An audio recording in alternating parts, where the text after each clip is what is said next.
It is 7:03. The meeting is called to order. Please rise as you are able for the Pledge of Allegiance.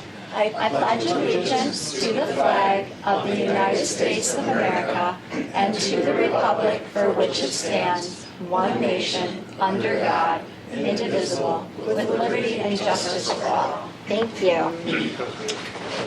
Clerk Collins, please Yes. take roll. Absolutely. Thank you. Trustee Benjamin. Here. Trustee Gelfand. Here. Trustee Tollison. Here. Trustee Khan. Present. Supervisor Khan Agnasanti. Present. I am your clerk and I am present. We also have an attorney and a director who's getting paper and bringing it back. Social services representatives, our PR representative, and our assessor of doom and gloom, Scott Bagnall. And a whole audience of people from the community who do great stuff. I just had to vamp that because I love your energy. Thanks for being here, folks. It's your meeting now, ma'am. Thank you. Is there a motion to approve the minutes from the May 11th regular board meeting? Make a motion to approve the minutes of May 11, 2026 regular board meeting. Is there a second? Trustee Benjamin, second. Trustee Benjamin seconds. Any additions or corrections? Hearing none? Trustee Benjamin. Aye. Trustee Khan. Aye. Trustee Tollison. Abstain. Abstained. Okay. Trustee Gelfand. Aye. And Supervisor Khan Agnasanti. Aye, thank you. All right. Welcome. We start with my supervisor's report. And I'm glad that our administrator is back because I want to start my report specifically, thank you, with thanking and recognizing her efforts. She is going to share more details during her own report about the fun run, which we hosted on Saturday. But it was such a success. And I would be remiss if I did not take a moment and acknowledge all of the hard work that Jenny Steiner put into pulling it off from the concept 5 years ago to every single year up to this one, months and months of preparation, working on the day of and even afterwards to put things away and including crunching numbers today. So thank you, Administrator. I'd also like to thank our board members for everything that you did to secure sponsors, encourage residents to participate, and help make the day such a fun and welcoming celebration for our township. Your efforts before and during the event played a huge role in its success, so thank you. And a special thank you goes out to our staff as well. Many of them gave up their Saturday to put in extra hours to ensure that everything ran smoothly.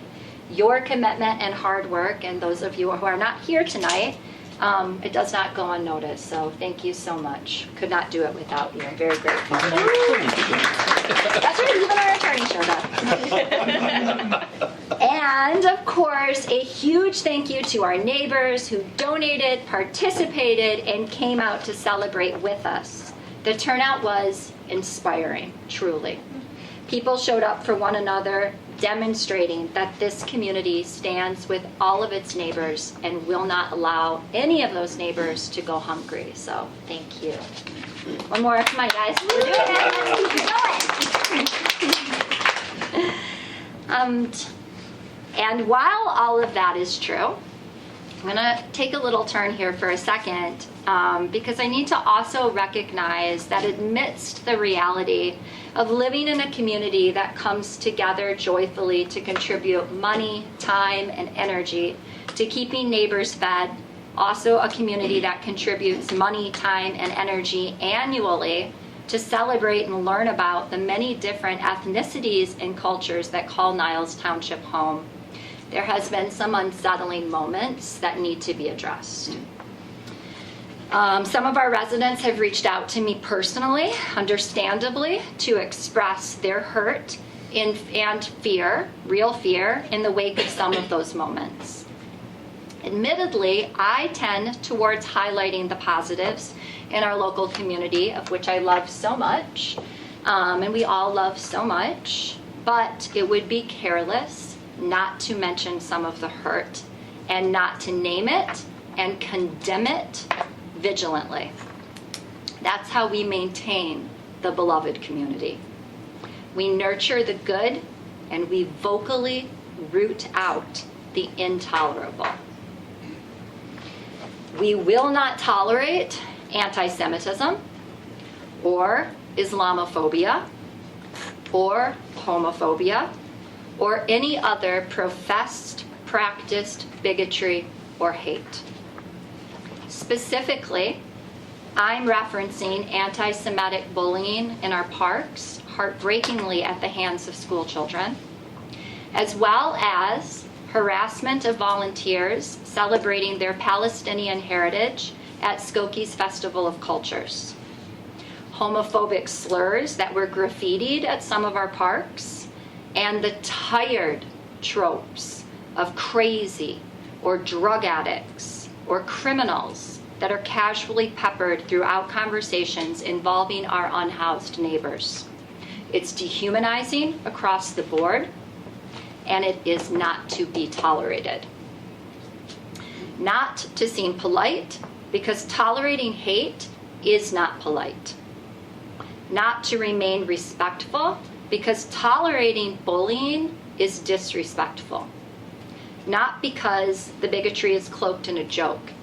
There is nothing funny about bigotry.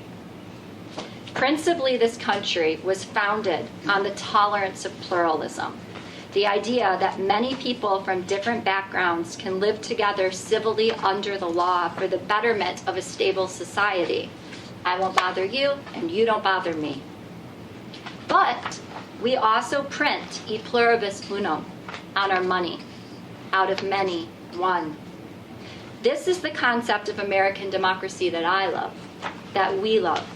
And that is something that this community lives out so well, most often. Out of many, one. So yes, we will condemn bad actors acting badly, but we will also continue to highlight and celebrate the best of us, because that's most of us. Which brings me to another transition, which is recognizing some of our guests that are here tonight. First, I would like to acknowledge Nurse Sue Reisberg. Sue, am I saying your last name right? Is it Reisberg or Reisberg? Reisberg, thank you. Our volunteer nurse practitioner who provides essential weekly physical health screenings to our underserved clients at the Respite Center and helps us maintain community health in the space and thus outward into the greater community. Nurse Sue significantly reduces the burden on local urgent care and emergency services by addressing medical needs on site. She also enhances our mission to provide dignity and to recognize the humanity in those that we serve, and we are grateful to have her. I am going to let Ruth Orm Johnson, who is our Director of Social Services and a huge fan, say a few words, and then we're actually going to turn the floor over to Sue as well so that she can say a few words. For sure. And then we're going to take a picture, and then we're going to move on to celebrate some. So close to a year ago, maybe not quite, close to a year ago, Sue and I met sort of serendipitously at a volunteer palooza. And we were talking about the Respite Center, and I said, I'm looking for a nurse, and she said, I'm a nurse, and I said, that's great, and she said, we'll talk, and we did. And a few months later, she signed a little MOU, thank you, Ross, and we have had her there weekly ever since. There are a lot of wonderful star stories about Nurse Sue. The staff love you because of how collaborative you are, because of how present you are. I think a lot of people who want to volunteer in various spaces come with really great intentions, but struggle to sort of like find their place. You have done a great job of both listening and providing, and I think that that's just such a wonderful gift in a volunteer anywhere.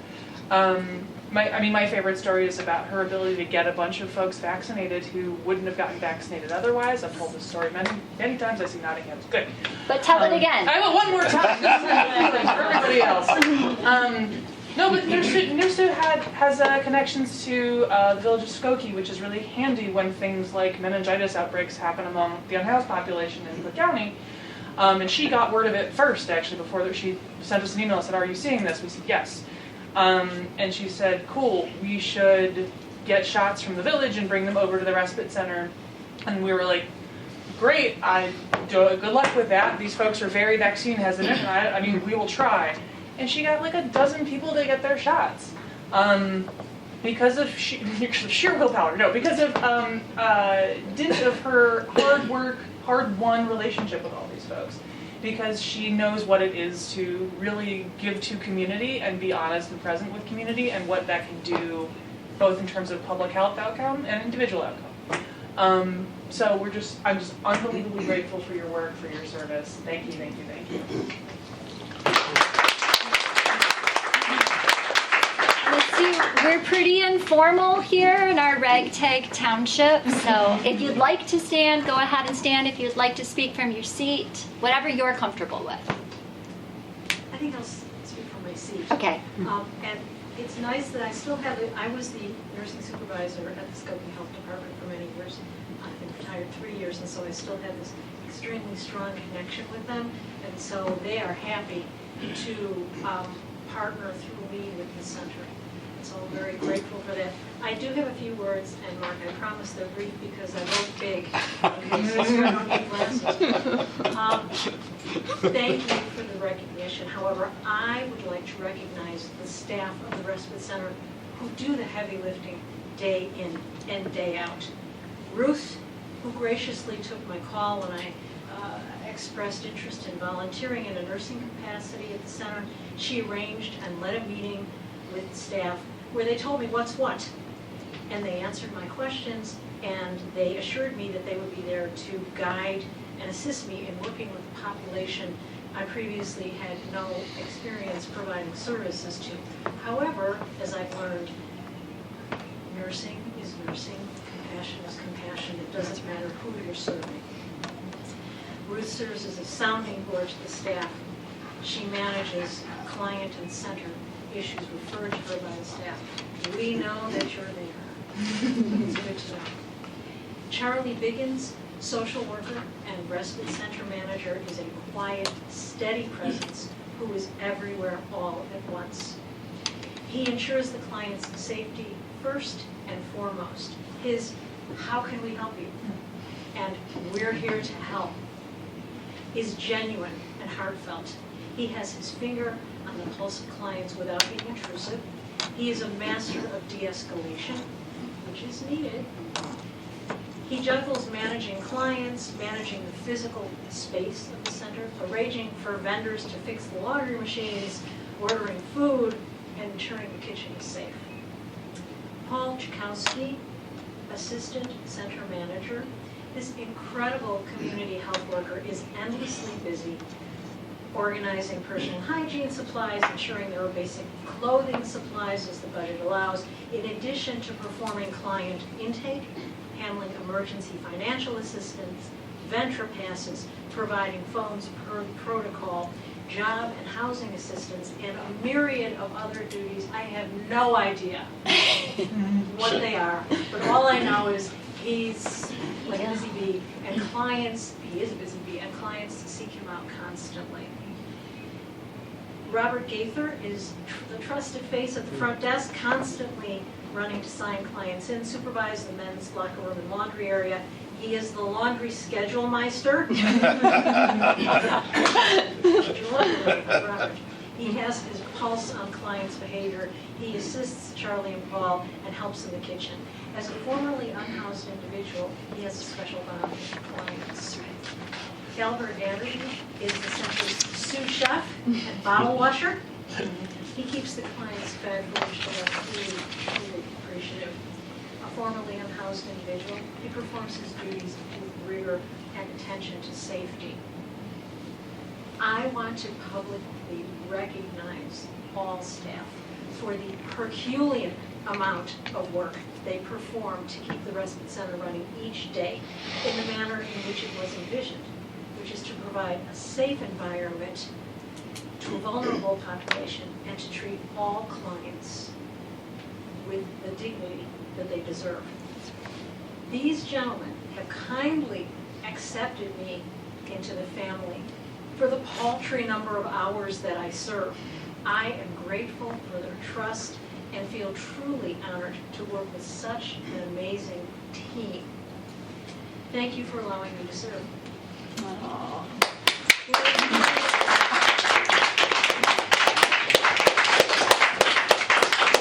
That was really beautiful, Sue. Thank you. Get the tissues. They're there.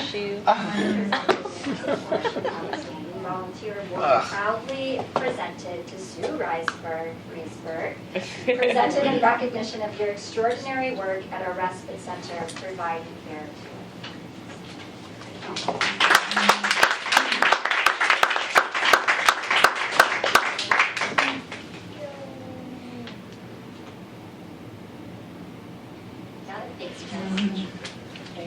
We see angels every That's the day. truth. That's They for just sure. look like people. All right. Next, the board would like to welcome and recognize Maria Monastero Bueno. Did I say your name correctly, Maria? Okay. Thank you. We are here to honor Maria for her exceptional dedication to addressing the dual challenges of hunger and food waste in our community. This recognition is certainly a long time coming, and I am so pleased to finally give credit where credit is due. Maria, a devoted Skokie resident, was the original inspiration for our current food rescue initiative through her own selfless actions during the COVID-19 pandemic. While working at a high-end city grocer and restaurant, that's what we're saying, she witnessed a staggering amount of premium baked goods being discarded daily. Recognizing the growing local need for nourishment and the environmental impact of sending perfectly good bread to a landfill, Maria took matters into her own hands.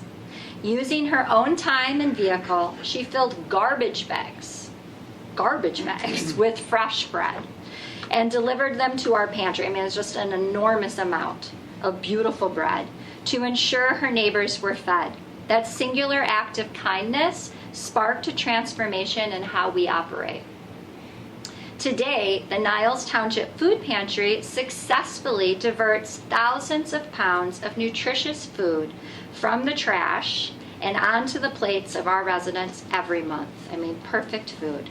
Please join me in celebrating Maria with a certificate of thanks.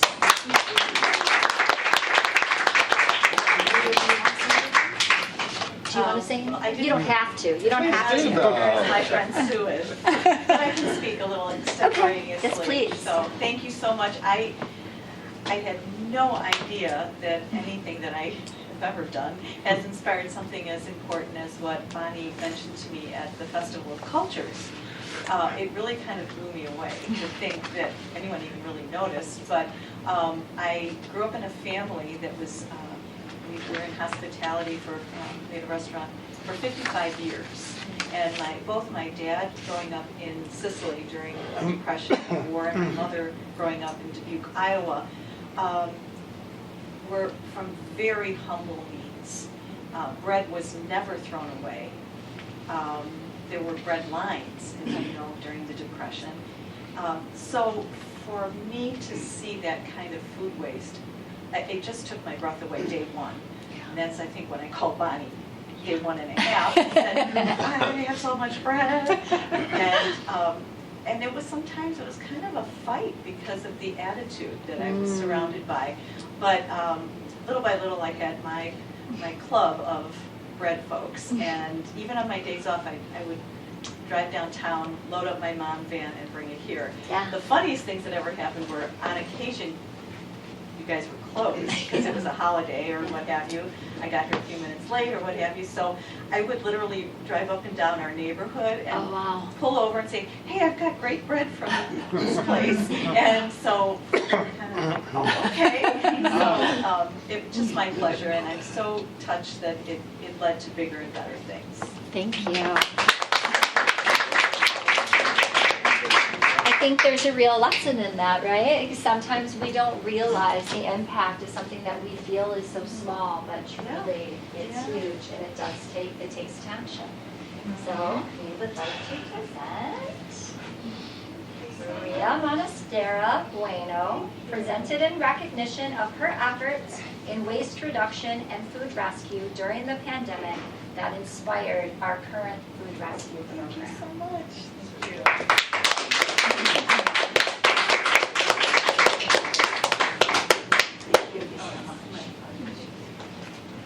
And we're not done. And yet there are more Yeah, angels. there's more angels. But wait, there's more.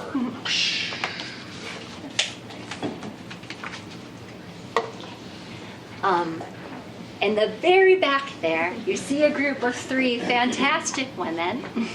Hello. Including Pastor Rose from the Morton Grove Community Church.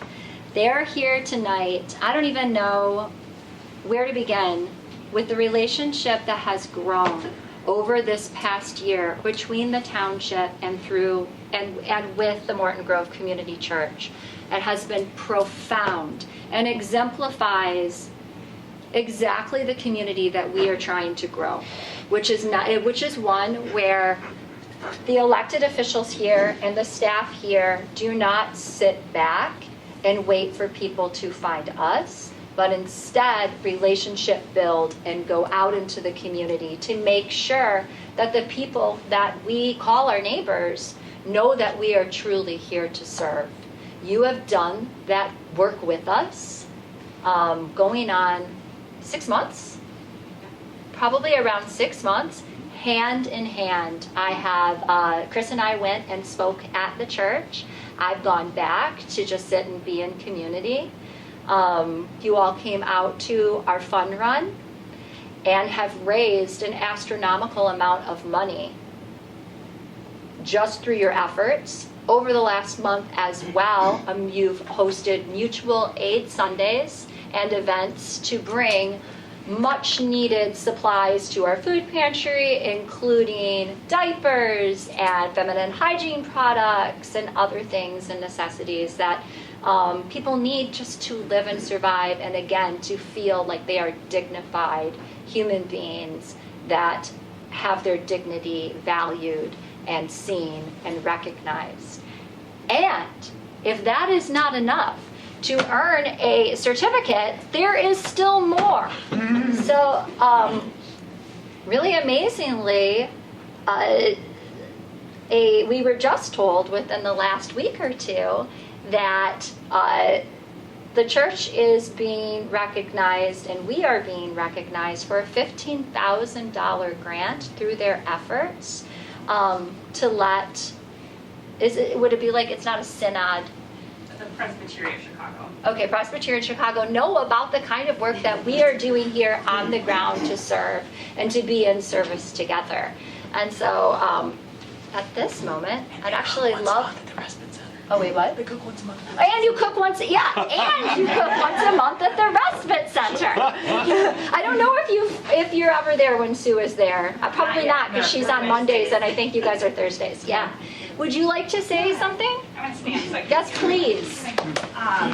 My name is Beth Rose. I'm a pastor at Morton Grove Community Church. We're a very small church. We're only 32 people. We're mainline Protestants, Presbyterian Church USA.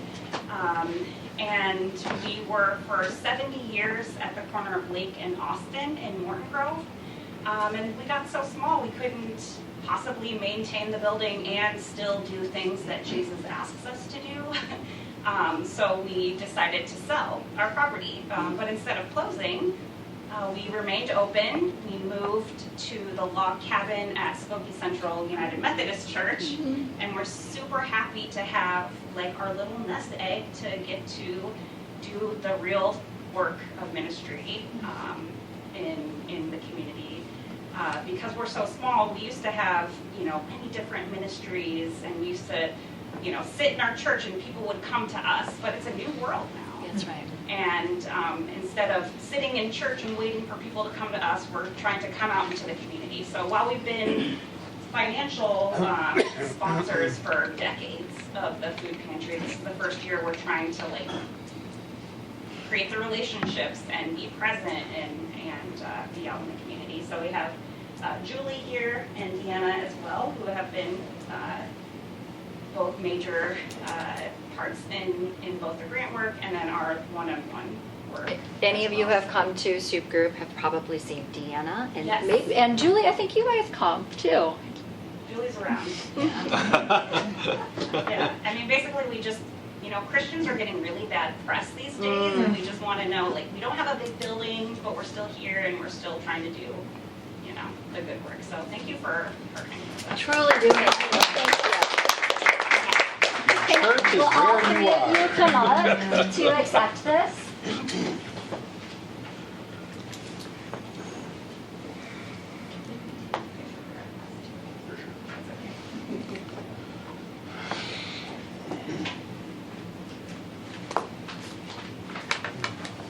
Yeah, hopefully. Okay. At this time, I would like to present an Outstanding Community Award proudly presented to Morton Grove Community Church, presented in recognition of your extraordinary efforts to secure a $15,000 grant for our food pantry and respite center on Long Beach.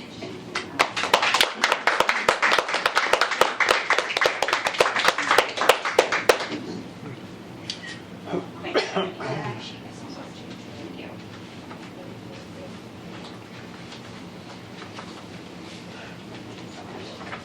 Oh my God, I just love this. I just I do. know, right? I just have to say it. It's one of my As if I'm in church, I'm testifying. Good one. All of you, wow. Angels, angels. Ah, And we have Morton Grove trustee Connie Travis here, and this is the time where I typically give her a moment to speak and share with us before we move on. I just have a few things to share about some things that are going on in our community. We've got some wonderful things going on in June and July. If people are interested in joining us in Morton Grove, Friday, June 12th through Sunday, June 14th, the Community Relations Commission is having our community-wide garage sale. So we have over 100 houses that are involved in our garage sale. So you can find a map of the garage sales on the village's website. Friday, June 12th, the American Warrior Initiative, in collaboration with our American Legion Post, as well as everybody's favorite Grover Band, Face the Music, is having a benefit concert at the Civic Center starting at 5:30 p.m. where all proceeds raised will be gifting service dogs to Chicago area veterans. So you can get tickets at the Civic Center at the event or on Face the Music's Facebook page. Then on Thursday, June 18th, Morton Grove Pride will be hosting Pride in the Park from 5 to 8 at the north end of Har Park. It's admission is free for this family-friendly event. There will be live music, line dancing, food, drink vendors, kids activities, face painting, balloon artists, and local groups. And our own organizations. Clerk Yeah. Collins will be speaking there. All right, great. who knows what he's going to say? And then lastly, again, everybody's favorite celebration in Morton Grove is Morton Grove Days. So July 2nd, we start with the Carnival Beer Garden and nightly concerts and food vendors. So the beer garden this year will only be open through the 4th of July, and then our carnival will be open on Sunday without the beer garden. And then, of course, join us for our parade at 2 o'clock on the 4th of July. So So that's what I wanted to share. Thank We you. got going on. I hope I didn't take anything you were going to say. No. Did you cross them all off? Nothing I was going to say. If it's really worth it, we'll repeat it. That's true. Well, it was worth it. Thank you. Thank you, Trustee Thank you, Travis. All right. So you are all certainly welcome to stay for the whole meeting. But if you don't, there will be no hard feelings. Thank you so much for coming. Oh, so cool. We usually don't have an audience, that was so fun, it felt like performing.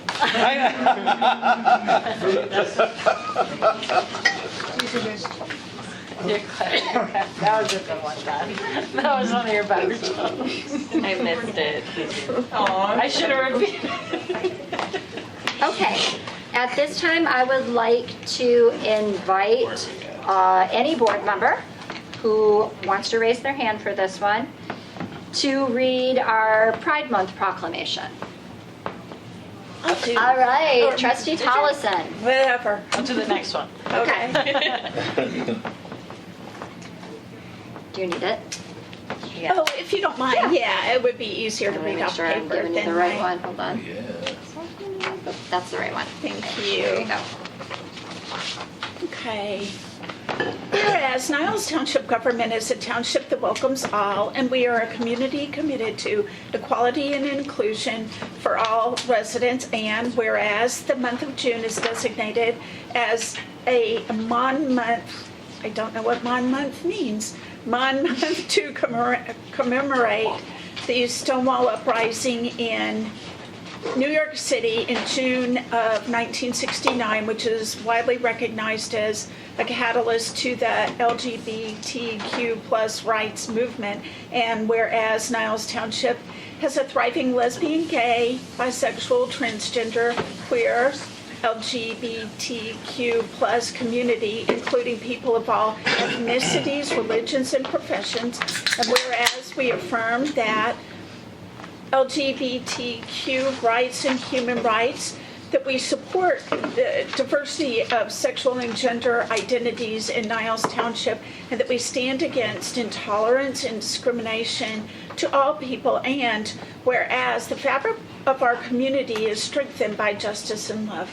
Now, therefore, the Niles Township Government Board do hereby proclaim the month of June as Pride Month in Niles Township and encourage residents to celebrate this month with programs, activities, including Morton Grove Pride, which is an event on June 18th, 2026 at Horror Park. Is that how you say it? Yeah. Horror Park.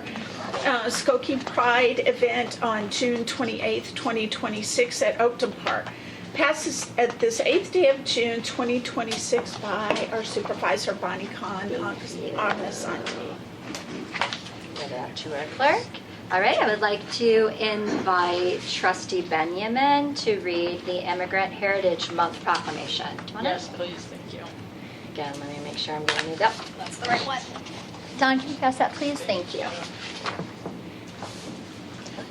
Whereas generations of immigrants have settled in the United States from every corner of the globe and have built our country's economy and created the unique character of our nation, and whereas nearly all of us can trace our heritage to another nation, and we must never forget where we came from and why our ancestors came here, and whereas immigrants continue to grow businesses, offer innovative ideas, strengthen our community, and create jobs in Illinois and throughout our nation, and whereas immigrants provide neighborhoods in Niles Township with unique social and cultural influence, fundamentally enriching the extraordinary character of our hometown, and whereas immigrants have been tireless leaders in securing their own rights and access to equal opportunity, but have also preserved to create a fairer and more just society for all Americans, and whereas 33% of the population is foreign-born in Niles Township, which includes those from Asia, Europe, Latin America, and Africa.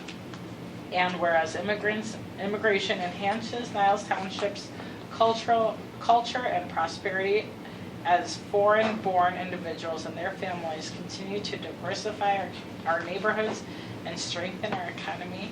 And whereas our nation works to ensure a pathway to citizenship, Niles Township will continue to support more inclusive and just policies. Now, therefore, the Niles Township Government Board do hereby proclaim June 2026 as Immigrant Heritage Month in Niles Township and do urge all citizens to join them in this celebration. Passed this 8th day of June 2026. Bonnie Kamak, ST, Niles Township Supervisor. They read my name. Thank you.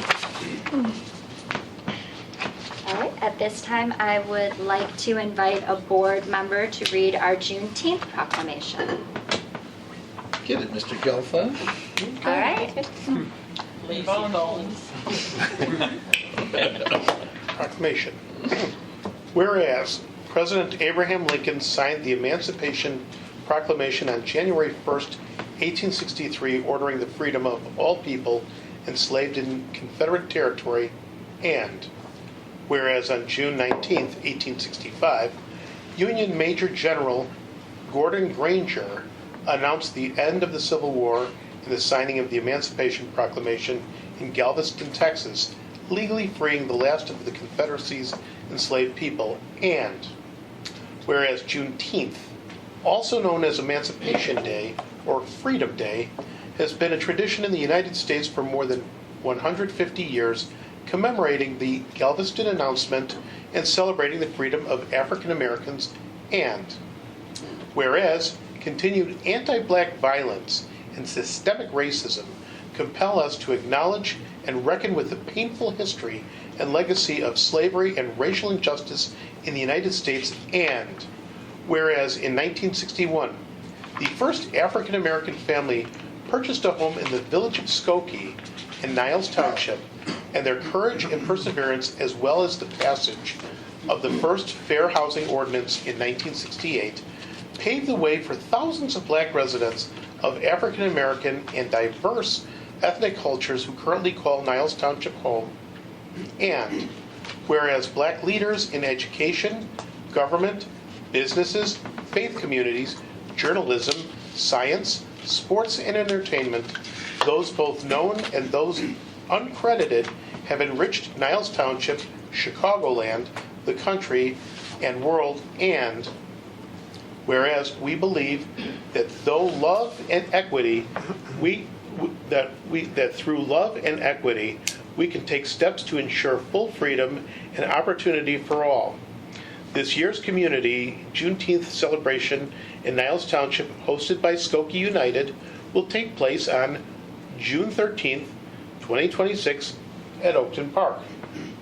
Now therefore, I, the Niles Township Government Board, do hereby declare June 19th, 2026 as Juneteenth in the Niles Township, and urge all residents to recognize the significance of this celebration in African American history and in the heritage of our nation and township. This is being passed on this 8th day of June 2026 by Bonnie Kanak DeSanti, the Supervisor of Niles Township Government. Thank you. This would be a good time for me to remind the board that we are tabling at the Juneteenth event from 1 to 4 on Saturday. I'm planning to come early and would love some relief so that I'm not tabling through for the full 4 hours. So please let our administrator know if you can help out on that day. All right, thank you. All right, we can move on to reports from elected officials. Scott gave me tissues when we started, so I'm a little worried about his report. But we'll start with our assessor, Scott Bagnell. I got that IED thing here too, just in case. I'm not sure what that means, but... You're gonna have a heart attack. Oh, okay. Eight means 80. Yeah, I was gonna say the other one is not bad. What I ate. Okay. All right, gavel. We paused. Assessor, I'm ready, it's just everyone else is we're ready. getting jocular. Okay, more stories of urban doom from the dark side. I know Mark likes that urban doom business, thought I made it out, but I want to see what someone else did. So one of the basics of property taxation is that if the values go down, the base is reduced, and if the levy were to stay the same, the tax rate goes up and you pay kind of the same bill. I'm not getting into the shifting from commercial to residential. Just keep in mind when the values go down, no one ever talks about getting rid of the levy, so we just assume the levy's going to be there. The rate increases. But I have something here for people that really don't like property tax. You know, you always have people talking about, let's get rid of the property tax, let's get rid of the property tax. So this is something that's going to go on the November ballot in Florida, and it's kind of important because they've been kicking it around for years. And it's going to go on the November ballot in Florida by binding referendum to amend the Florida Constitution. And when I'm done, you tell me whether you think it's going to pass or not. But in essence, it creates a $250,000 homeowner exemption, which the writer of the article here says will probably result in 60% of the homeowners having a zero tax bill. So someone's going to make that up someplace. But everybody, everyone wants to get rid of the taxes, but even the bears are trying to get rid of them, of all things, But careful what you ask for. Right. And what it reminds me of is I do some studying on this, and some of you are probably familiar with the Proposition 13 in California. In Proposition 13 in California, they didn't like property tax there either. And they're from California, so they get to do stuff that we don't get to do. But what they did is, again, on the ballot, and the voters voted, and you know which way they went with it. So it was Proposition 13 to get rid of property tax. Flat out eliminate property tax. So on day one, California had $5 billion in property tax power. On day two, they had zero. So now, where do you make up the $5 billion? That's why I say, be careful with what you ask for. Things downtown are still a problem. I've been saying for a long time that this all ties in with shifts of value, is more than anything. Shift from from residential over to commercial or vice versa. And the people downtown are complaining because the bad impact in the loop. We all hear about the buildings going down in value. Well, you can't value a building at $500 or $500 million when it just sold for $20 million. So those are coming around, but then that value is going to get shifted, or the tax exposure is going to get shifted. So at any rate, they talk about, I think it's higher in a lot of places, but they talk about the city of Chicago, the median tax bill increase this time is 16%, which is steep. That's real steep, and that's the median. That's just the middle. Half are above and half are below. But they're putting it on the loop, and as I've been saying here, the loop is our canary in the coal mine. That tells us what's going to happen. What happens in the loop happens in the city, happens with us. So just so we know where we're at here with it. And then, of course, it gets complicated as the commercial property decreases, the residential is increasing, which magnifies the whole shift, the burden shift. And, to some extent, it's hitting us. We're a little bit protected, but not terribly, completely. So now, for some recent sales, they're still giving them away downtown. If you got a piggy bank and you want to buy a high-rise, they're going really cheap down there. So here, the Citadel, I think this was at, where are they at? 131 South Dearborn, which is kind of a prime area. So a 76% discount from a 2006 sale. So 2006, it went for one price. Today, it went for 76% off.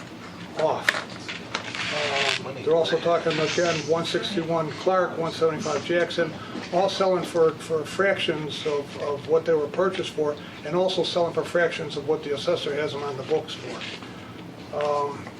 Then to complicate that, I don't know exactly where the job reports come from. I noticed the last 3 of them were identical, and that always makes me nervous when you have a coincidence like that. But at any rate, they're just talking Illinois, and to the extent they can track it, there's over 8,000 recent job losses in Illinois, and I'm thinking they're not going to be too easy to go get another job across the street or someplace else. Some of the numbers are just staggering here. Let's see. Grocery delivery services, 254. Wells Fargo, 74. Glass company, 172. School bus company is going under. Vista, 304. And let's see, First Brands, 389, and also 642. You add them up together. T-Mobile, 172, and Walmart, 111. So they're getting steep, and then every day we're hearing about 10,000 from Amazon and 20,000 here. I don't know, a lot of them are kids, right out of college. I don't know where they're going to go from that.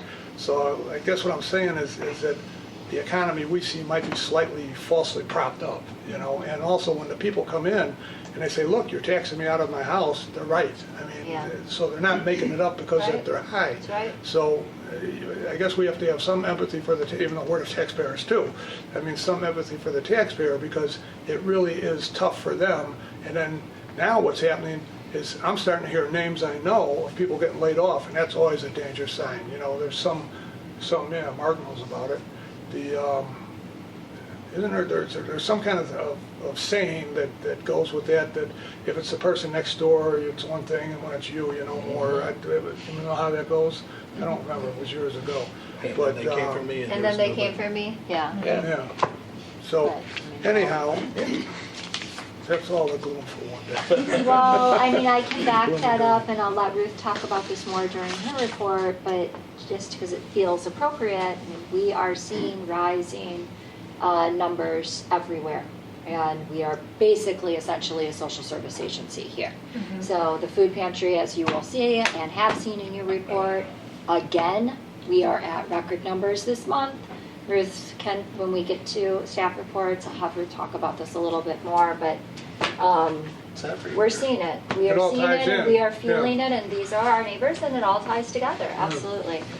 All right, tell Clerk, something well, it's your on turn. my report? It's my turn. Clerk Collins. I'm going to dovetail on that, your tale of doom and gloom.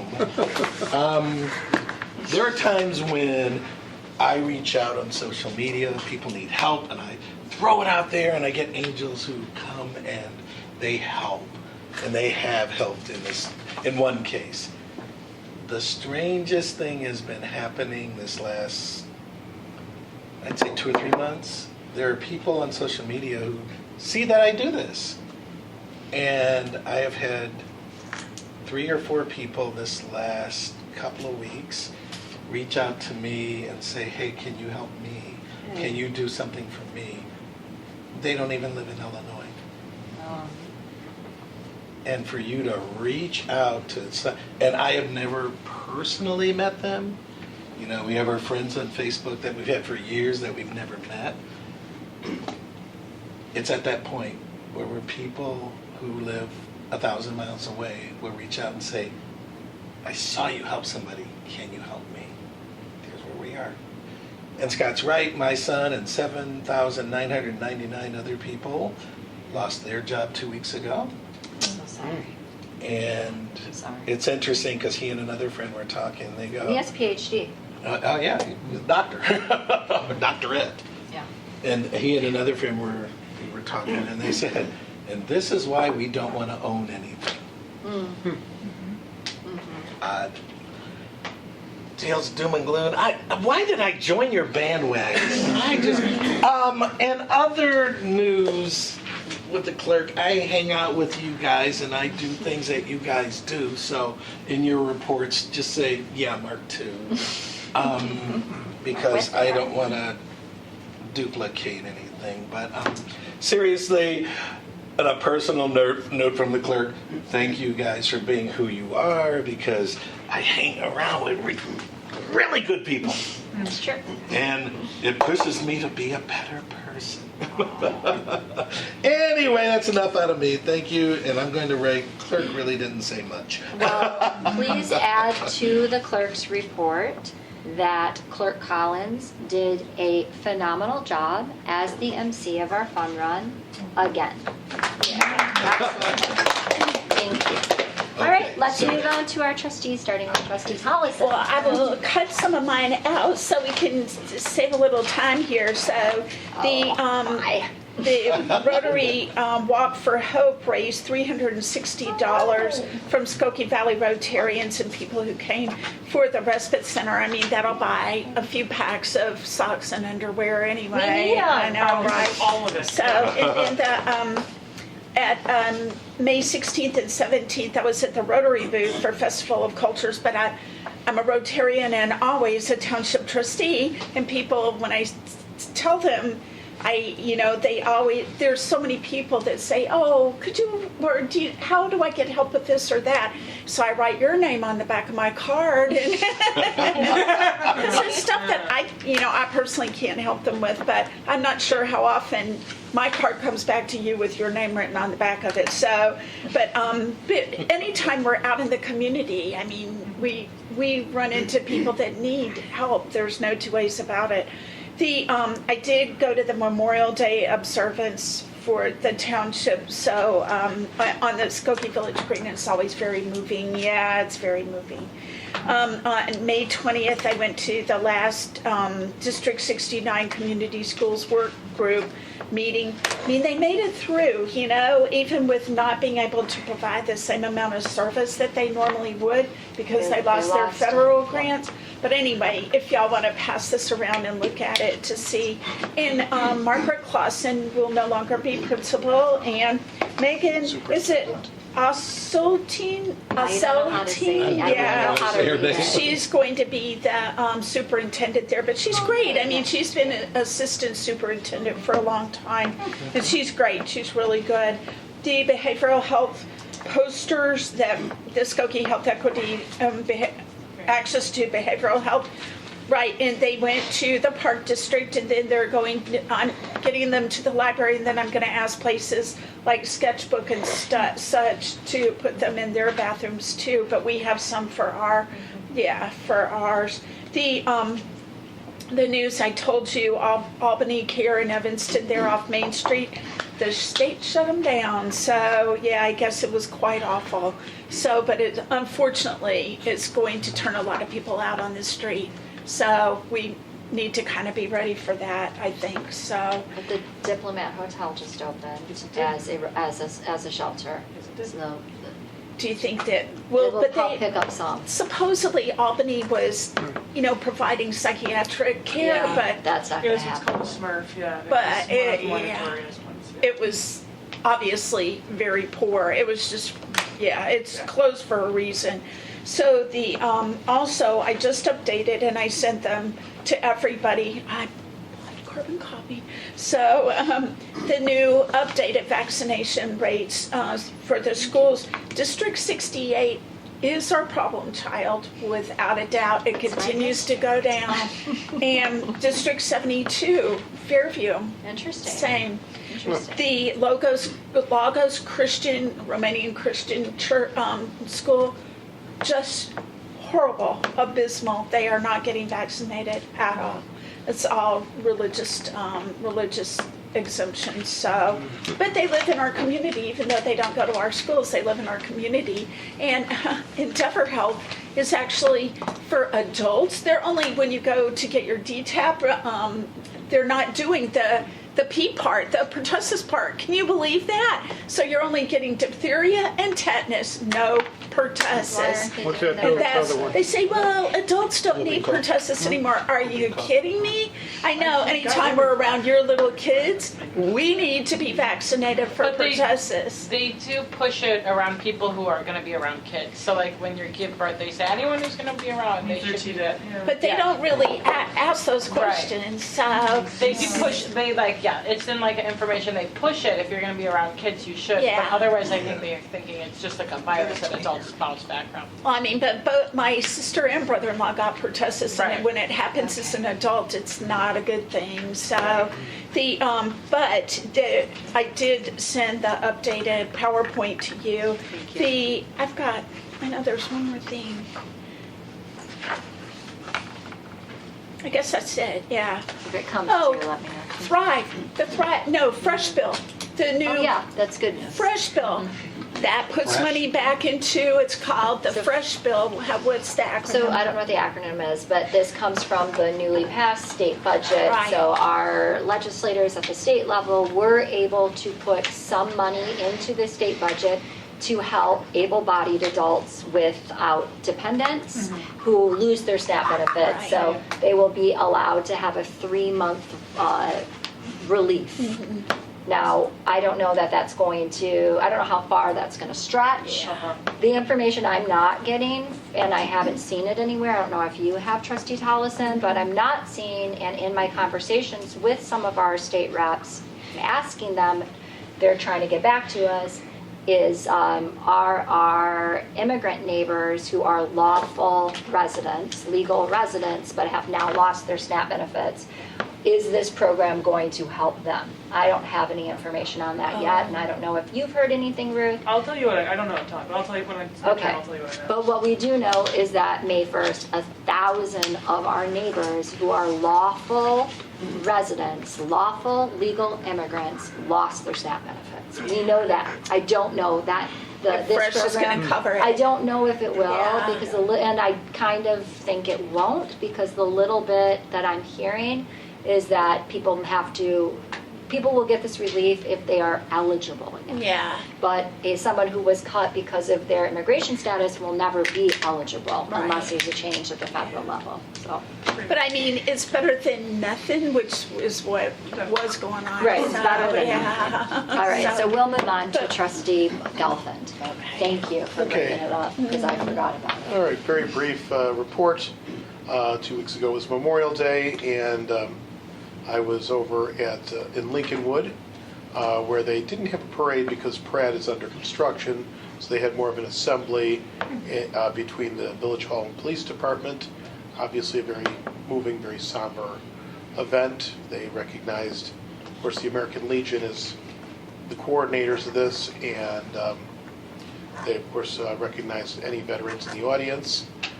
Sadly, the oldest veterans were pretty much from the early 60s, probably during the ramping up of Vietnam. Most of them were 60s or 70s era or later.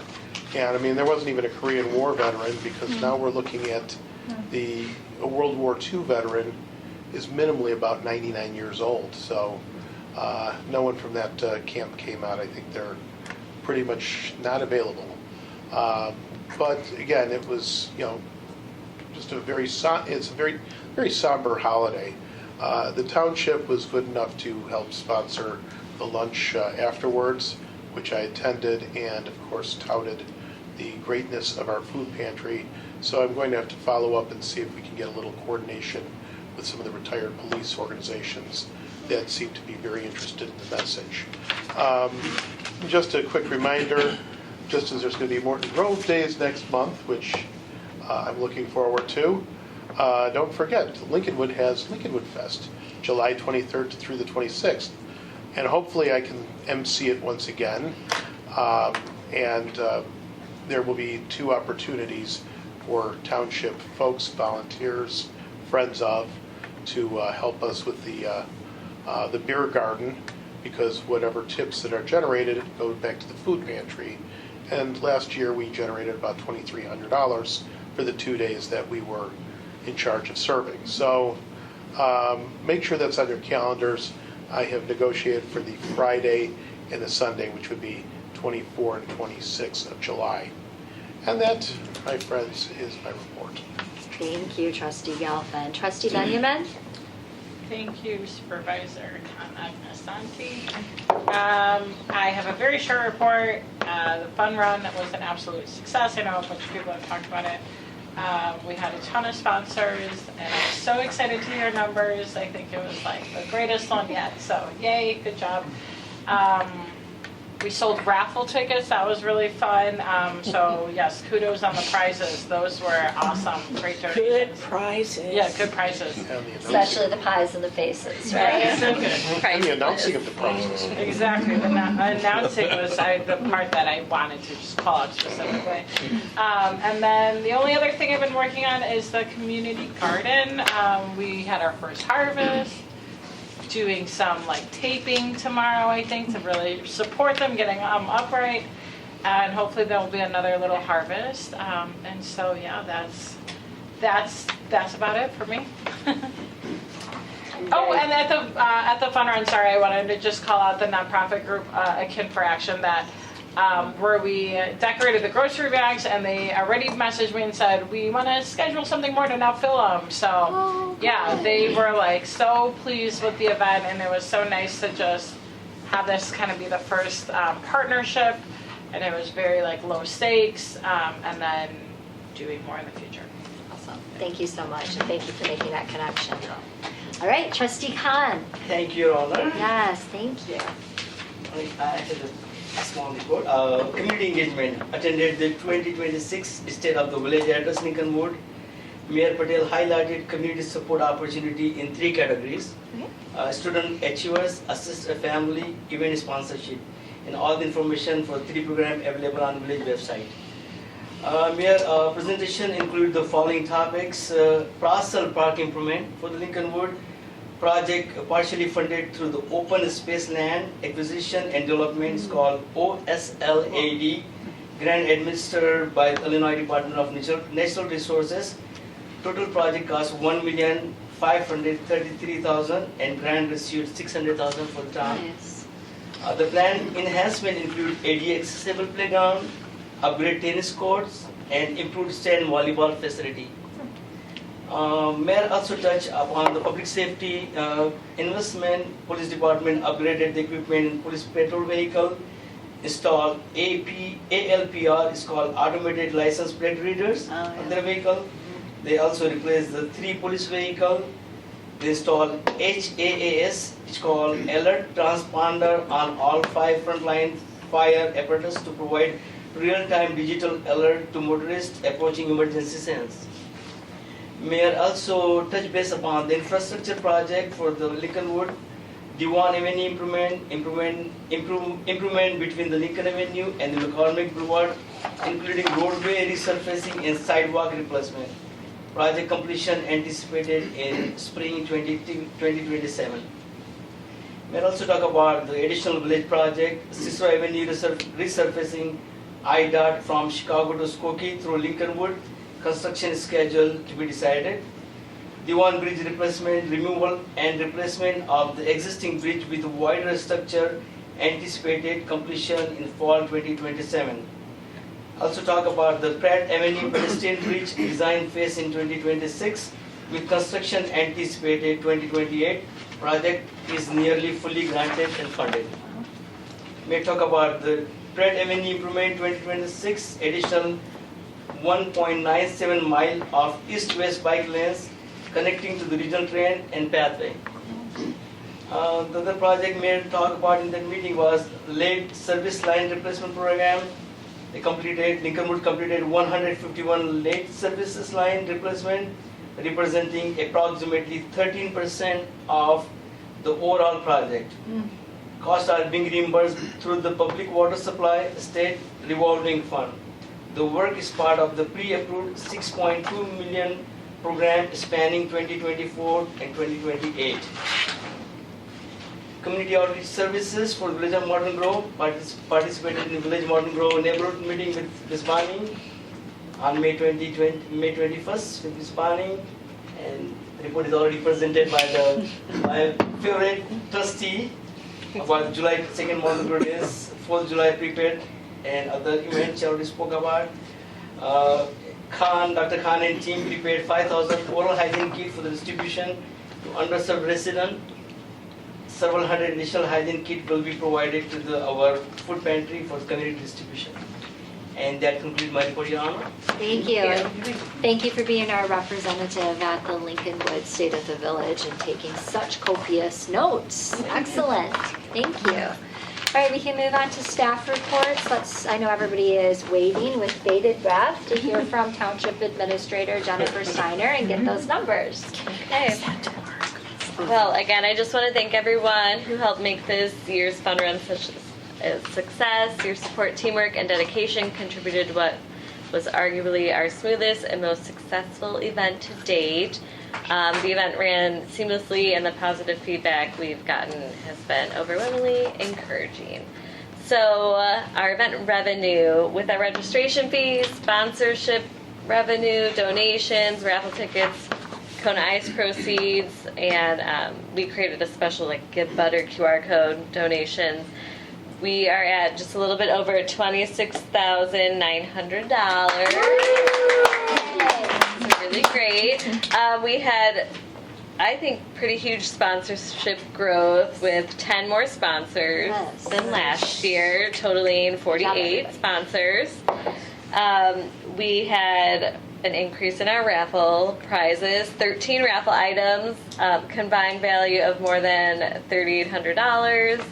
Our ticket sales were a little over $1,100. Great. That was great. And to put on the whole, Township Day event cost just a little over $4,000. So Amazing. yes, Those are good numbers. very good numbers. Upcoming events we've talked a little bit about, but we need some support. The Prairie Garden grand opening June 27th.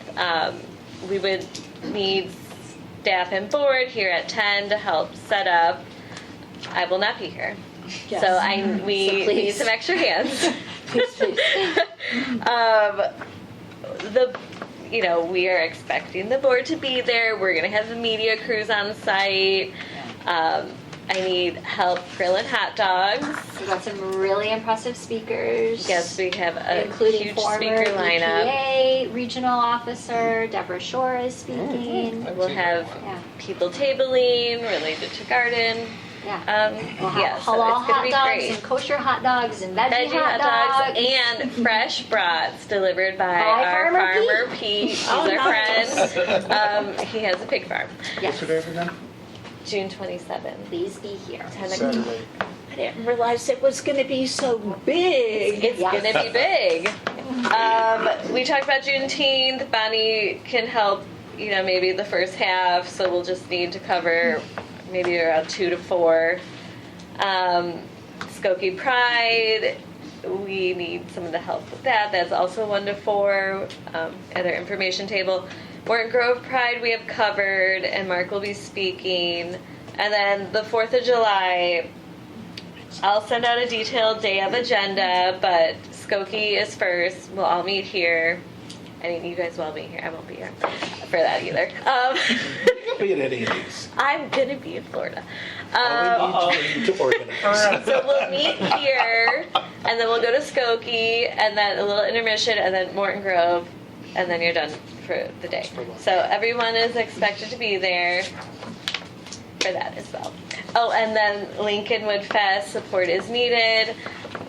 And maybe we'll do 1-day donations to the food pantry and 1-day donations to the The respite Respite center. Center, which is a 501c3 now. Yes. It is. It If has that's a okay. bank That's account and smart. everything. Yeah, I'm not It thinking has about a it. bank account. Yes. It has its Let's own set it name up. on it. It does. All right. So Steiner's report was, I need you here, I need you there, I need you everywhere. The summer. I can send a follow-up email Summer tomorrow with Yeah, that our would be needs. great. Would that be helpful? Okay. All right. just looking to see I that. have our township attorney, Ross Sackler. I have no report Okay. unless there's any questions. We will have questions for you later. Yeah. All right. Thank you. John, can I make a comment? Yes.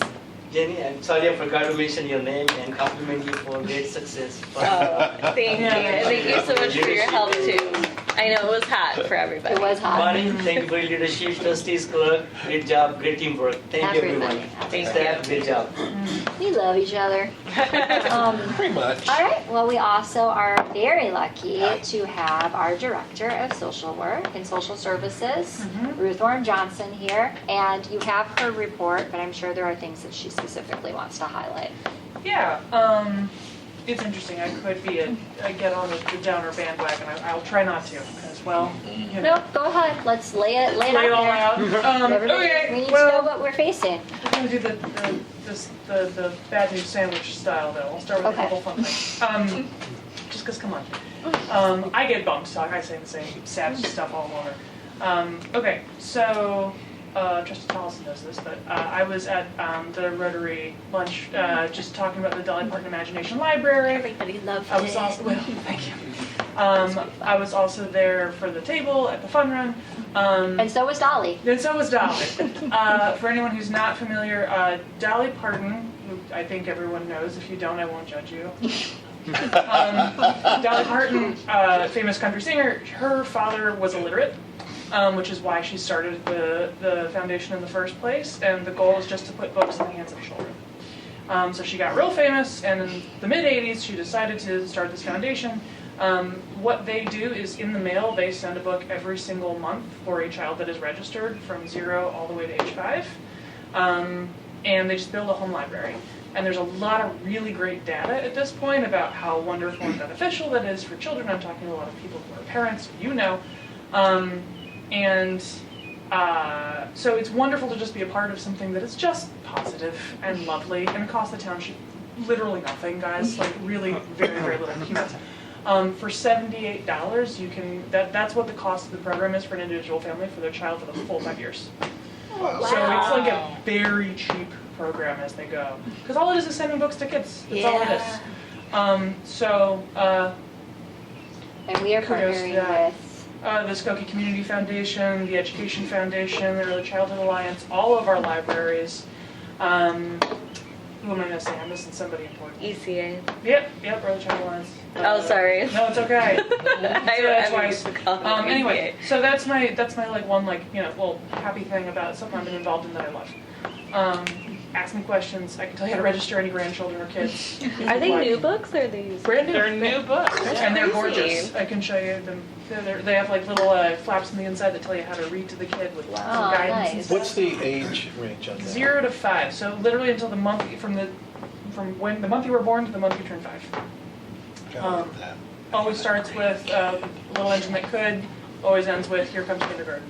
Oh. Very cute. Here comes kindergarten. But anyway, so okay, so we got numbers here. Part of the reason I lay things out this way is to demonstrate. this way. Sorry. Yeah, this guy. I'm here to be here. If you turn your Bible prop. to page, I don't know, what are we looking at? 7, 8, something like that. Part of the reason I lay things out this way is to demonstrate a little bit about both where our funds go, but then where some of our energy goes. Because if you look at the top here, we got low number of clients, high number of dollars, and you got the inverse towards the bottom when you go to cost per individual person. The Respite Center is the program at the bottom, and then our emergency assistance, additional assistance, and other financial assistance programs are up at the top. So just in terms of sort of our impact, we both have we have high impact for a smaller number of families up at the top. Lower financial impact, but higher number of people, higher volume of people at the bottom.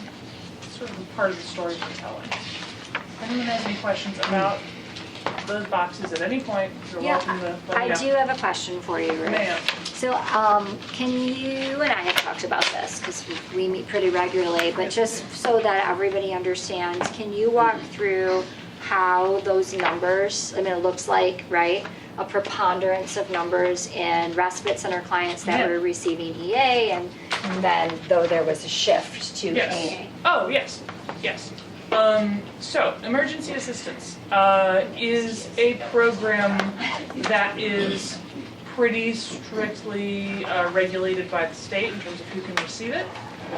We determined that it would be a more appropriate use of funds if we took that money out of additional assistance instead, because that allows us a lot more flexibility.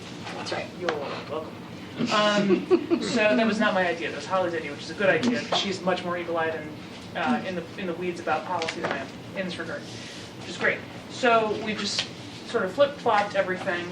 Now everybody comes out of the town fund in terms of the funds that we are using for the Respite Center clients. Which is funded through additional assistance. Correct. As opposed to emergency assistance. Emergency assistance and general assistance, again, come with a lot of regulation. That's why you have these lower numbers of people who are getting approved as well. Yeah, it's actually very, very difficult to be eligible, to be poor enough to be eligible for those programs at all. Especially general assistance. And then for emergency assistance, you just gotta one of the stipulations that we've added here is that you need to be able to demonstrate that there was an emergency that led you to fall behind financially within the past 6 months. Mm-hmm. And we have historically sort of asked that question but not demanded a ton of proof, but now we are being much more rigid about that, in part so that we can be very thoughtful about how we are spending the funds that we have, and also because we want to be able to be really fair and consistent across the board. And so that's... We always strive to be. Correct, and that has slowed the funds a little bit in terms of going out the door in terms of emergency assistance. Not stalled them entirely, still spending money. But that's true for D219 assistance as well. We also added that stipulation to that program.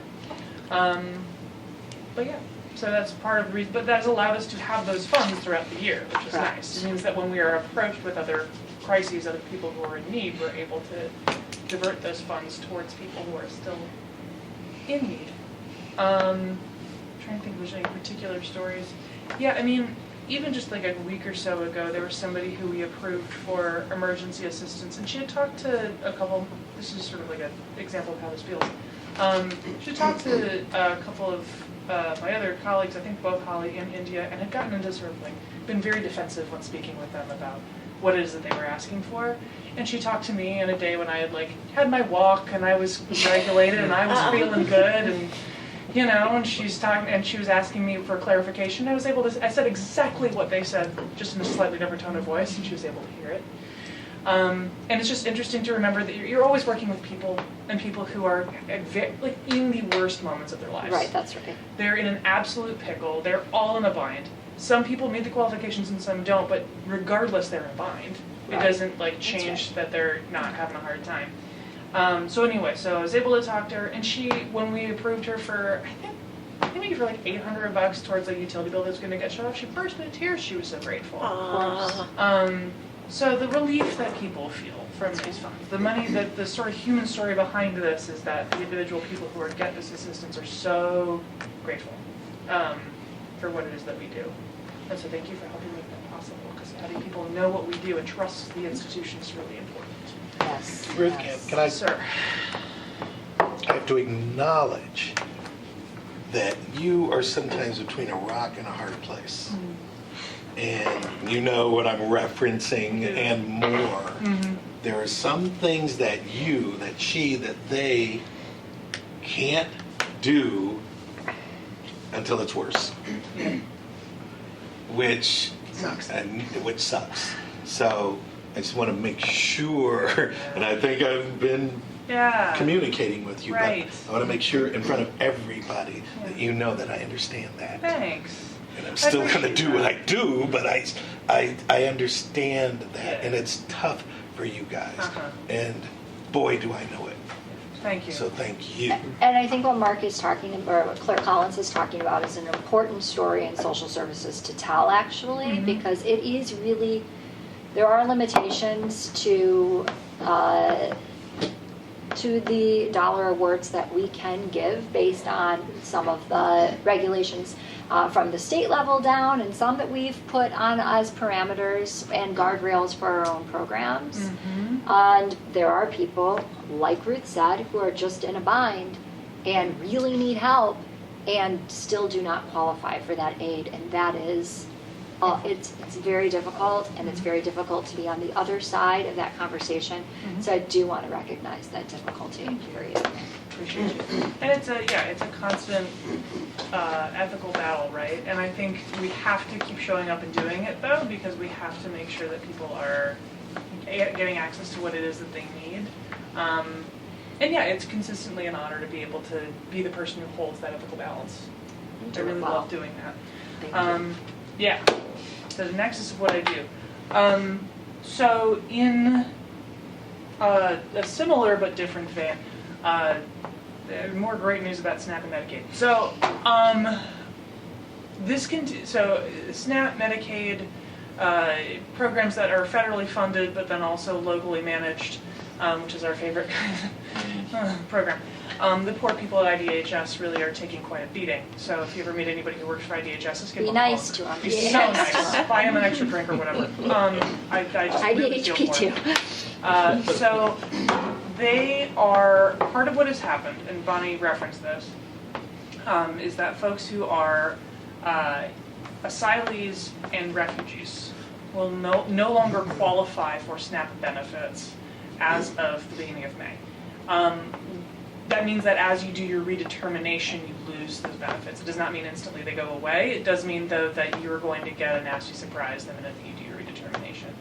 Trying to help people at least be prepared for this eventuality. Different programs, different plans are in place in different ways to try and help staunch some of the pain of what's gonna incur there. Nothing is going to take the full place of SNAP benefits, unfortunately. Yeah.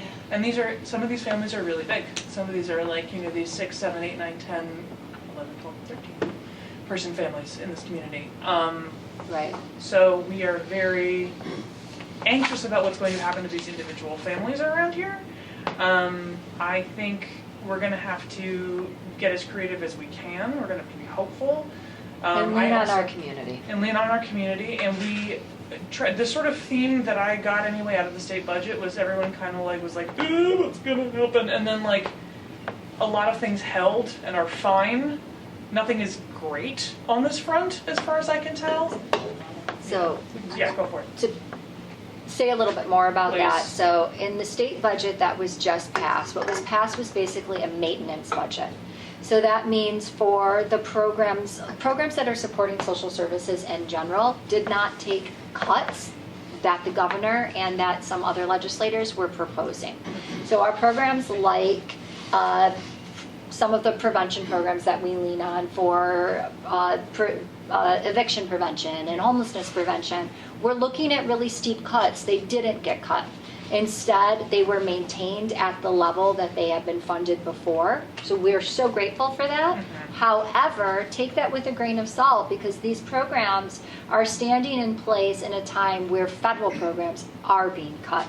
So that maintenance budget is being asked to do a lot more work than it has previously. So lots of advocates like us and others who are in this work all the time of food insecurity and housing insecurity, we're asking the state to give a little bit more in order to help their local partners and local agencies to staunch the bleed coming from the federal government. We didn't get that, but we did get the maintenance budget. So, we're grateful for it. Correct. We're grateful for it. But to round back quickly to the SNAP and Medicaid benefits, what that means is those folks who are those, there's always been a line for funding for people who are outside of the immigration categories that normally qualify for SNAP and Medicaid to get that funding, get those benefits within the state of Illinois. So the state of Illinois comes in and says, yes, you can get those, we will, until the money runs out. VTTW? VTTC. VTTC. And VTTC funds are flat, but now we suddenly have this 2 new categories of people, asylees and refugees, are going to be added to the ask. So those dollars are going to have to do more with less, essentially, or more with the same, I guess. So those monies are just going to run out faster. That's all we're hearing. Now. And I'm going to paint a picture for who those people are that we're talking about because these are our neighbors. Yeah. So I'll tell one story. We have a family of 3. We have another family, Ruth's right, we've got families of 12, 13, all those folks. It's not just the adults that are losing the benefits. That's down to the baby, up to grandma and grandpa. So one of the stories that I think really hits home for me is we've got a family of 3 where dad was an Afghani interpreter for America at great personal risk to himself, to his family in Afghanistan, came here with the promise of open arms for the work that was done there, has a wife with stage 4 cancer and a 4-year-old child. All 3 of those folks just lost their SNAP benefits, and we're not talking about this today because we're talking about what we're in right now, but in October that same family will be losing their Medicaid benefits. So mom with stage 4 cancer is going to lose Medicaid. So to your point, Scott, right? There is a trickle effect. What is this family going to do? I know Ruth had a very pointed conversation with dad about, hey, well, you're going to need to drive Lyft.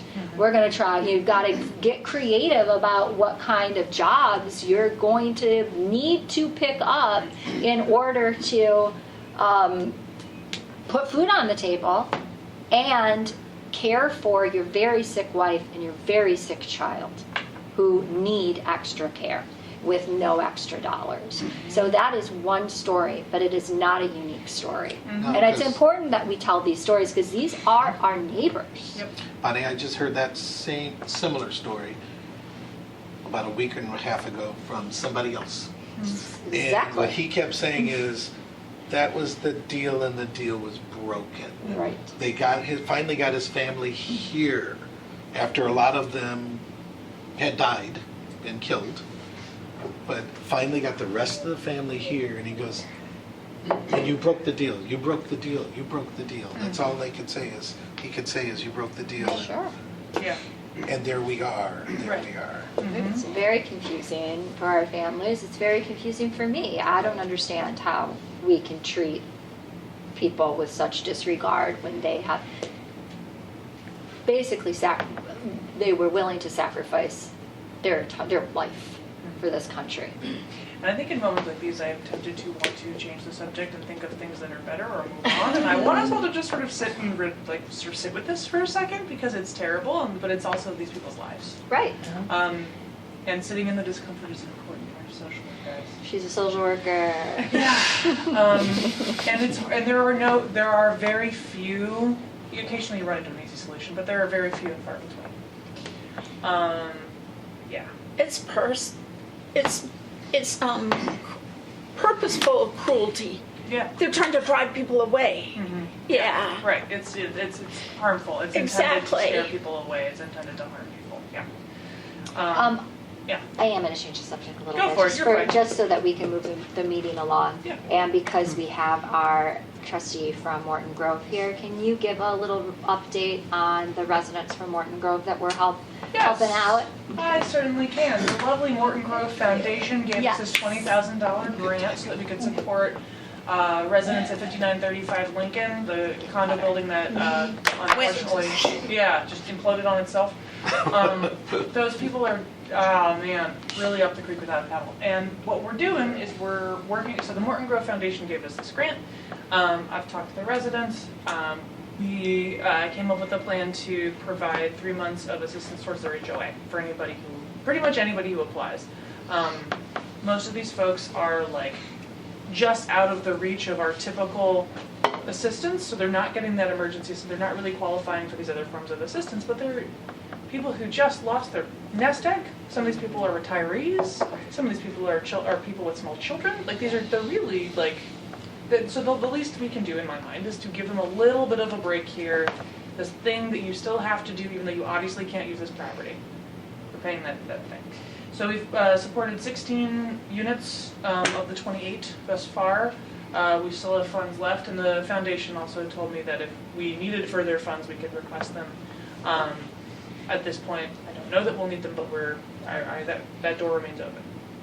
Great, thank you. Of course. Is there anything else that you want to highlight specifically from your report before we move on? Very quickly, Jamola Williams is my new intern from Aurora University. She's also a Skokie resident.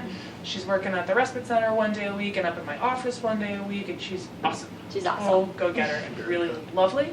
If you see her around, say hi. She also works at the Skokie Public Library in the teen library, so it's fun to sort of have a little bit of a back and forth. Did she bring these cups? No, Nancy from Phillips said. Oh, okay. I know. The Early Childhood Alliance got all their money back, which is so exciting. That is good. So the Early Childhood Alliance accidentally got written out of the state budget last year. They basically got wrote back in for 2 years this year. So they're getting all their money from last year. They're supposed to get in this year's money, which is good really news. So that was my That's a good sad news. sandwich. That is good news.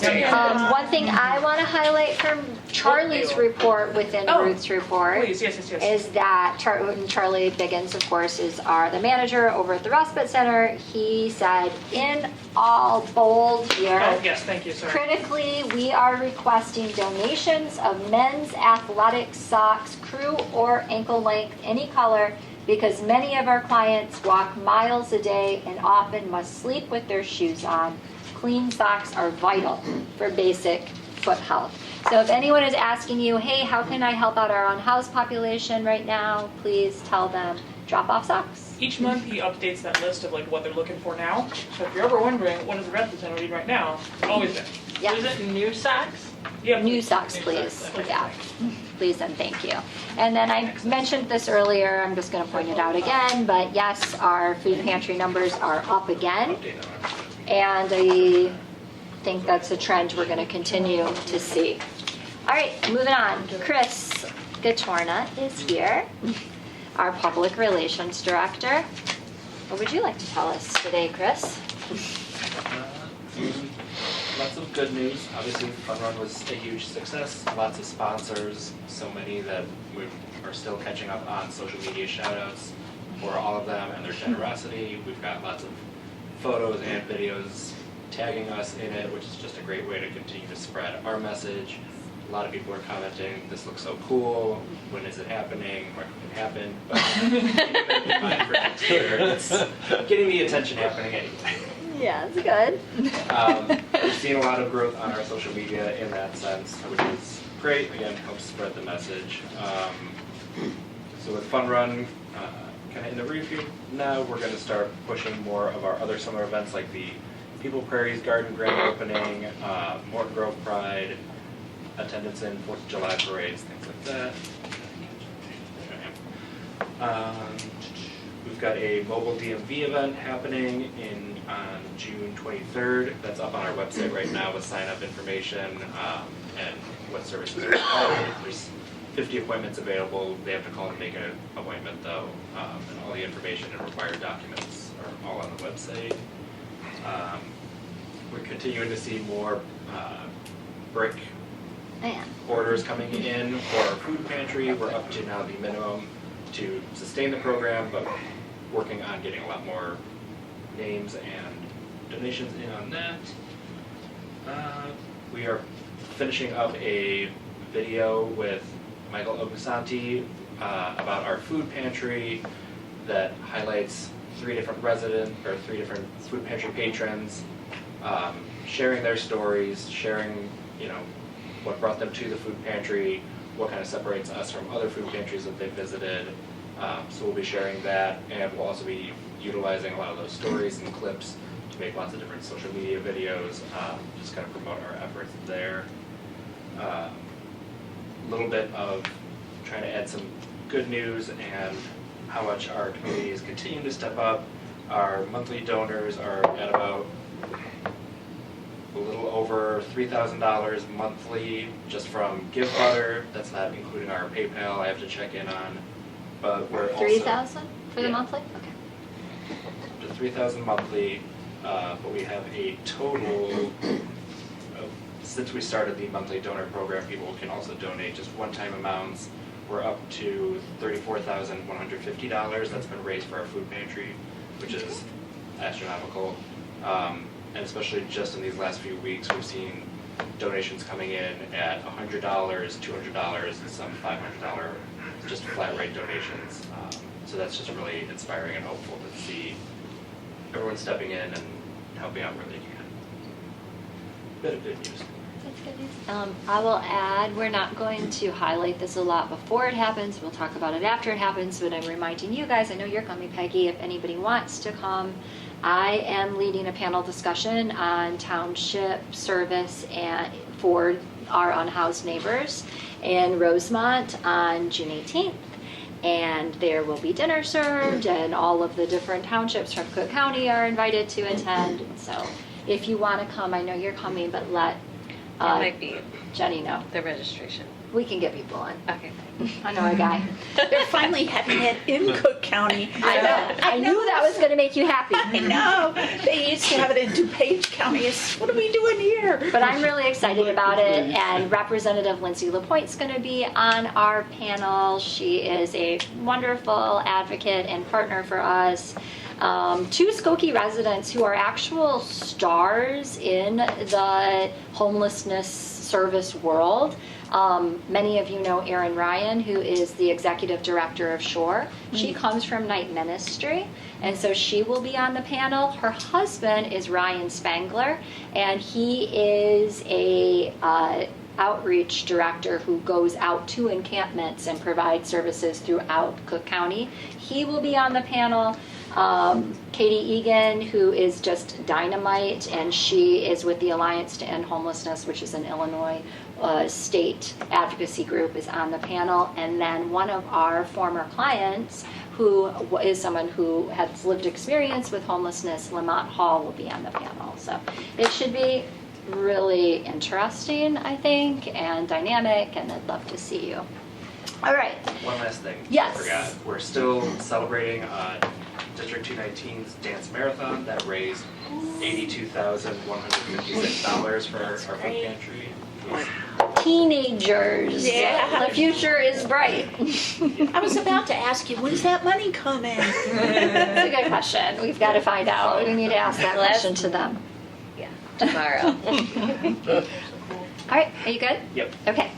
I'd like to invite a motion to approve our vouchers as listed on the agenda.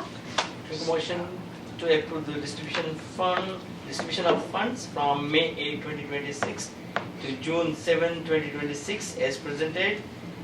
Total down fund $220,507.55. Total general assistance fund $4,177.90. Total all funds $224,685.45. Thank you, Trustee Khan. Is there a second? Gelfen will second. Okay, Trustee Gelfen seconds. Is there any discussion? Okay, hearing none. Trustee Gelfen. Aye. Trustee Khan. Aye. Trustee Benjamin. Aye. Trustee Tolleson. Aye. Supervisor Khanna-Nasati. Aye, thank you. Motion passes. We have no unfinished business. We do have 2 motions under new business. I would like to invite a motion. Excuse me. Thank you. I would like to invite a motion to approve the educational assistance agreement between employees and Niles Township. So moved by Trustee Penderman. Okay, and a second? Seconded. Okay, Trustee Khan will second. And is there any discussion? Okay, I would like to have some discussion. Sure. Yes. Do you have something to say about the motion? Just, this is a proposed agreement template that the township would have if an employee wanted to get educational reimbursement up to $5,000 a year. Basically, they would be agreeing to stay with the township for over 12 months without having any repayment obligations. So there's set standards for that, how that works. So basically, we would like to invest in some of the education of some of our staff and employees as it pertains to their job here at the township, but we also want to make sure that they are investing in us, and so that they are returning on the investment with an commitment to stay with the township and to utilize and use those new skills in service to our residents for at least a year after that investment. All right. Yes. So is it for the higher education or the professional development? It's more professional development. Yeah, great question. So the question is logistically, is this, number one, is this prorated if they leave after 6 months, 9 months? And how do you, and do they leave with the bill? And how do you collect the differential? So say you did $1,000 for somebody, they stayed 6 months, do they write you a check for $500? And do we have the power to collect So it? it's in the draft agreement. It says Well, it should be in your packet too. that there's the separation within 0 to 6 months after completion is 100% repayment required. And separation 6 to 12 months after completion is 50% repayment required. The agreement specifically authorizes the township to deduct reimbursement costs from the employee's final compensation. If the compensation is insufficient, the employee is supposed to refund and remit the remaining balance within 90 days. Then it's a conversation of whether you try to... You go into collection. Yeah. That's But- really, the clawback. But we do have at least the authority to, they're agreeing outright to, as Be part of garnished. final, yeah, exactly. Any further discussion? This is very good cause. Thank you. Investing in our employee is a very good thing to do. I agree. I think it's an investment in the township in a whole. All right. Thank you. Would you call the vote, please? Trustee Benjamin. Aye. Trustee Khan. Aye. Trustee Tollison. Aye. Trustee Gelfand. Aye. Supervisor Khan Agnasati. Aye, thank you. Motion passes. I would like to invite a motion to approve Resolution 2026-06, a resolution approving funding and agreements with Niles Township and specific agency providers for the 2026-2027 fiscal year. Trustee, Go for it. yep, go ahead. Trustee Khan moves. I don't know like this name. Seconded by trustee. Trustee Benjamin seconds. Any discussion? Okay, hearing none. Trustee Benjamin. Aye. Trustee Khan. Aye. Trustee Tollison. Aye. Trustee Gelfand. Aye. Supervisor Khan Agnasati. Aye, thank you. Motion passes. And now, citizen comments. We've been waiting. Thank you so much. James Maher. I'm in my 6th year as trustee for Main Township. And I'm a big fan of Niles Township because I live in Niles, but I live in the Main Township portion of the district. And one of the things I like to do is go to other meetings and learn things. And I've learned a lot, and I use those good ideas, I hope, for Main Township. Like I've been to Hanover, Palatine, Schaumburg, and now Niles Township. I've been trying to get to one of your meetings for a long time. Thank you for having me. And I wanted to make short comments. I want to really thank Scott for your comments and Mark for your comments. They really hit home with me because as an elected official, what I hear is the complaints. And I know as a trustee and as township people, we do all good things, non-stressful things. I'm a litigation attorney and I really enjoy the good things we do. But the complaints is what I hear from the older voters. It's property tax relief. How are we ever going to encourage people to buy property in Cook County? They don't even know whether the property tax will ever go down or whether they'll even be able to pay for it after they pay for the mortgage. And I've been to some political meetings and there's no hope, I see, Scott, of anyone in Cook County, Illinois, of ever addressing any types of ideas for property tax relief. It's just not, to me, it's not going to happen unless we have some political star do it for us or have some innovative ideas. And Mark, your comments about young people losing jobs, I'm a single man with no children. I have 15 nieces and nephews. They're all exceptional students from elite high schools and elite colleges. Not one of, I think one of them knows what they're going to do in their future profession. 1 out of 15. The other 14 have no idea what they're going to do. After investing all the money in the college tuition, they have no idea what they're going to do. How are we going to encourage young people to buy property and to get involved with their neighbors and helping their neighbors if they can't even help themselves? They have no idea what they're going to do. No idea they're going to get married, have kids. They have no idea what their future is going to be. And it's like we all had ideas what our future was and we've accomplished more. You know, I knew when I was about 15 what I wanted to do, you know, but the young people of the future, you know, how are we going to, you know, encourage them to be good neighbors to their own neighbors if they don't even know what they're going to do. So those are the 2 comments that really hit home to me. And it's nice to see you all, and I hope to see you on June 18th. James, what's your last name again? Maher, M-A-H-E-R. Thank Right, you. I'm in my 6th year with Main Township. And you said a trustee? Yes, I'm a trustee, elected official. In my 2nd term. So I'm learning, as each year goes by, I learn some more things, and I reach out to other elected officials. I've met this young man before, and it's nice to meet you all, and I hope to see you again, and hopefully we'll share good ideas that I've received from you, and hopefully we'll give a few back. That would be nice to give good ideas. Thank So you. Thank you. Thank you. Thank you for having me. Thank you for being here. And I will add, I have the privilege of meeting with your supervisor pretty regularly, so we Great. get to share ideas too. All right, awesome. Yeah, All right, it's thank great. you. Thank you. All right, so we have no executive session. Is there a motion to adjourn? No. So moved by trustee Benjamin. All ayes? Aye. Okay. It is 8:46, so adjourned.